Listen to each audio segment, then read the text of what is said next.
अदानी को लेकर हर दिन नए नए खुलासे हो रहे हैं, लेकिन सवाल ये है कि केंद्र सरकार अदानी पर इतना मेहरबान क्यों है?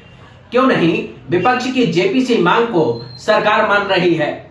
क्या मोदी सरकार इस बात से डरी हुई है कि जो हिंडनबर्ग ने अपनी रिपोर्ट में दावा किया है उस पर जेपीसी कहीं मुहर न लगा दे, जिससे अदानी के पीछे छिपा नकाब उतर कर जनता के सामने न आ जाए?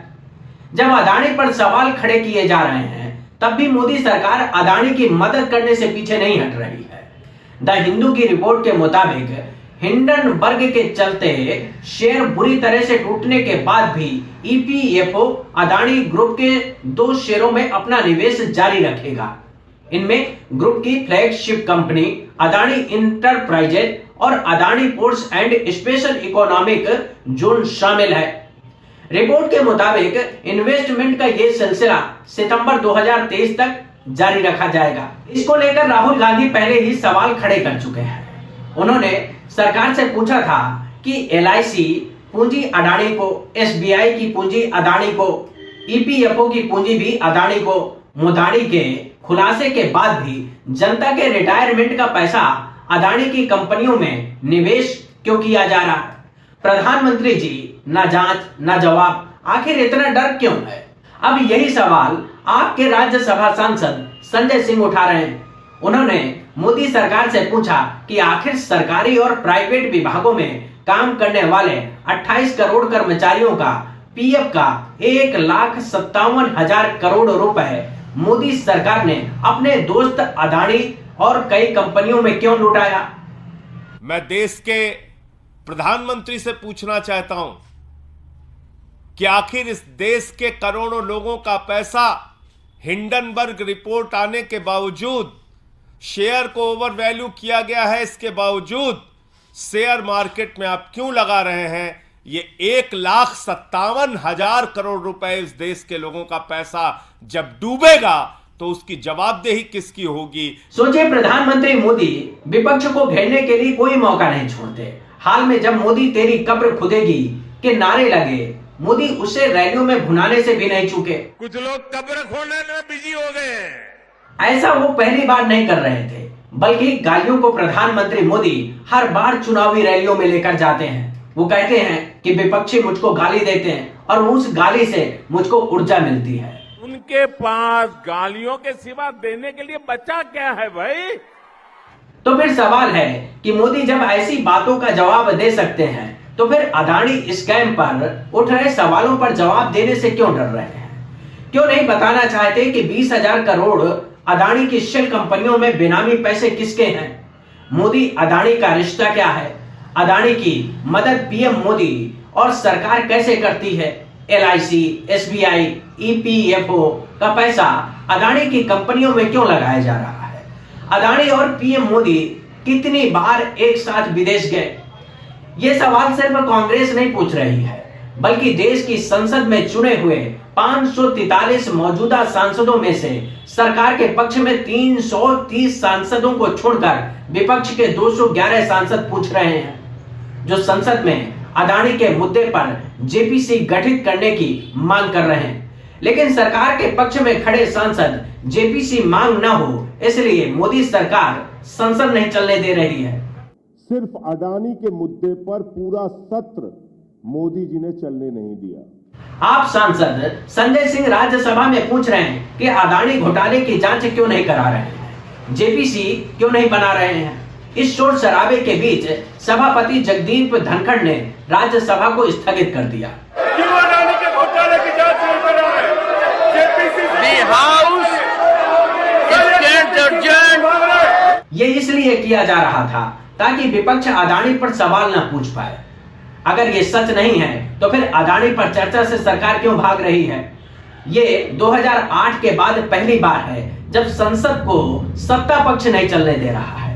2008 में अमेरिका से परमाणु समझौते पर सत्ता में शामिल लेफ्ट पार्टियों ने जमकर हंगामा काटा था। तब कुछ ऐसा ही नजारा देखने को मिला था। लेकिन 13 मार्च 2023 से बजट सत्र का दूसरा चरण शुरू हुआ तो लगातार हंगामे के भेंट चढ़ता गया। 13 से 17 मार्च के बीच यानी कि 5 दिन में सिर्फ 97 मिनट ही संसद चली। जिसमें कोई कामकाज नहीं हुआ, जिसको चलाने में 50 करोड़ रुपए स्वाहा हो गए। सिर्फ 5 दिन में 50 करोड़ रुपए खर्च हो गए। बाकी का अंदाजा लगाया जा सकता है कि जनता के पैसों को किस तरह से बर्बाद किया जा रहा है। लेकिन इसकी चिंता मोदी सरकार के मंत्री अनुराग ठाकुर को नहीं है।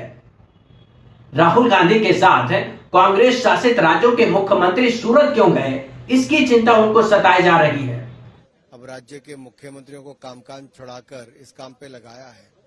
अनुराग ठाकुर भले ही गोल पोस्ट चेंज करने की कोशिश कर रहे हो, लेकिन राहुल गांधी अदानी की शेल कंपनियों में 20,000 करोड़ किसके हैं, ये सवाल लगातार पूछ रहे हैं। तो ये जो 20,000 करोड़ रुपए अदानी जी की शेल कंपनीज में हैं, ये किसके हैं? ये बेनामी है, किसके हैं?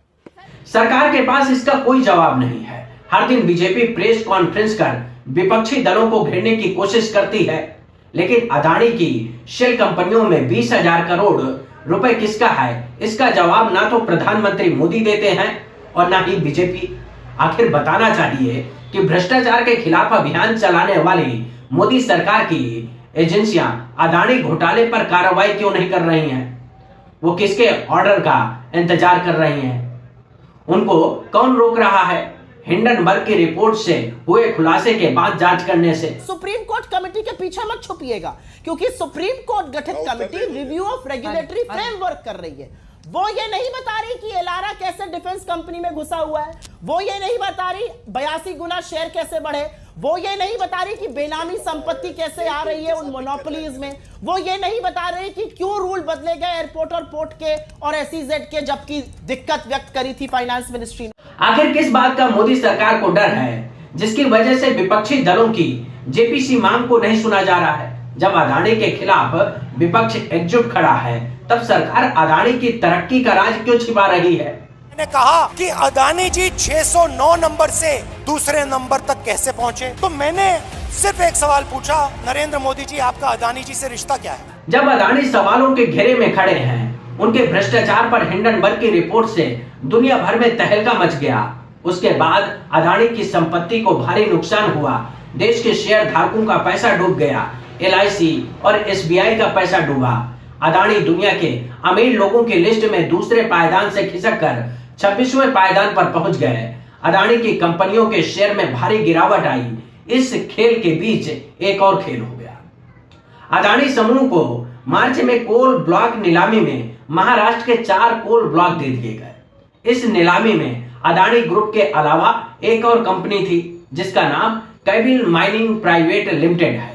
यह कंपनी एडी कॉर्प इंटरप्राइजेज की मुख्य प्रमोटर है, जिसका नाम हिंडनबर्ग की रिपोर्ट में भी आया था। हिंडनबर्ग ने आरोप लगाया था कि एडी कॉर्प का इस्तेमाल अदानी ग्रुप की कई कंपनियों से अदानी पावर को पैसा भेजने के लिए इस्तेमाल किया गया। इतना ही नहीं, अदानी ग्रुप की 4 कंपनियों ने 2020 में एडी कॉर्प को कुल 620 करोड़ रुपए का कर्ज भी दिया था।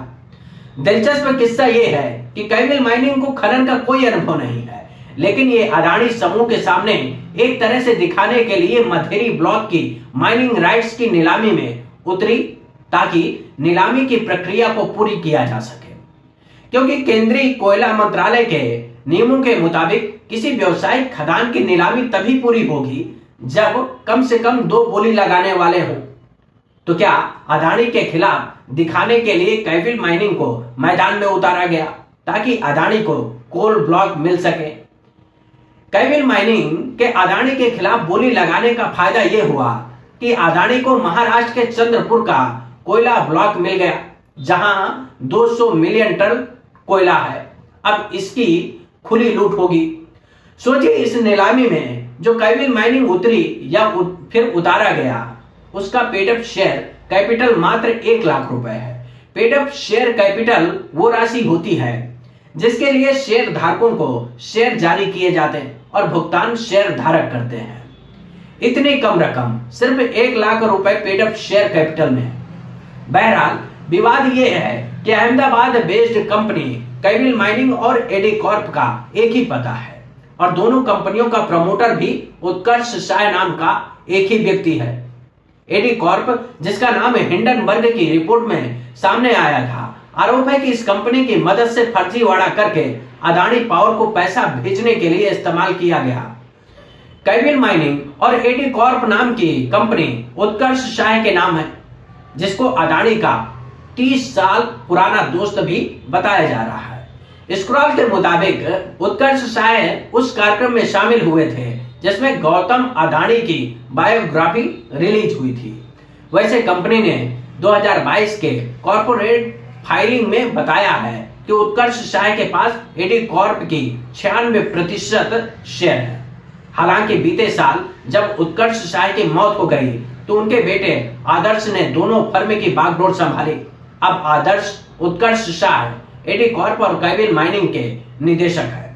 सोचिए, जिस कंपनी को कोल माइनिंग में कोई अनुभव नहीं है, वो अदानी समूह के खिलाफ कोल माइनिंग में चुनौती देने के लिए सामने खड़ी हो गई, जिसका फायदा एक तरह से अदानी को हुआ। सवाल यह है कि सिर्फ 2 कंपनियां कोल ब्लॉक नीलामी में शामिल हुई, जिनका पहले से आपसी रिश्ता सबके सामने है। क्या इससे यह साबित नहीं होता कि इनकी मिली भगत से सरकार के राजस्व को लूटा गया? शायद कोई और कंपनी होती तो ज्यादा बोली लग सकती थी और उसका फायदा सरकारी राजस्व को हो सकता था। तो क्या आंख मूंद कर मोदी सरकार ने अदानी को फायदा पहुंचाने के लिए ऐसा करने की छूट दी? इस वीडियो में इतना ही। अगर ये वीडियो अच्छा लगा हो तो शेयर जरूर करिएगा और चैनल को सब्सक्राइब करना मत भूलिएगा। बेल आइकन भी दबाइएगा ताकि आपको हर नोटिफिकेशन मिलता रहे। नमस्कार।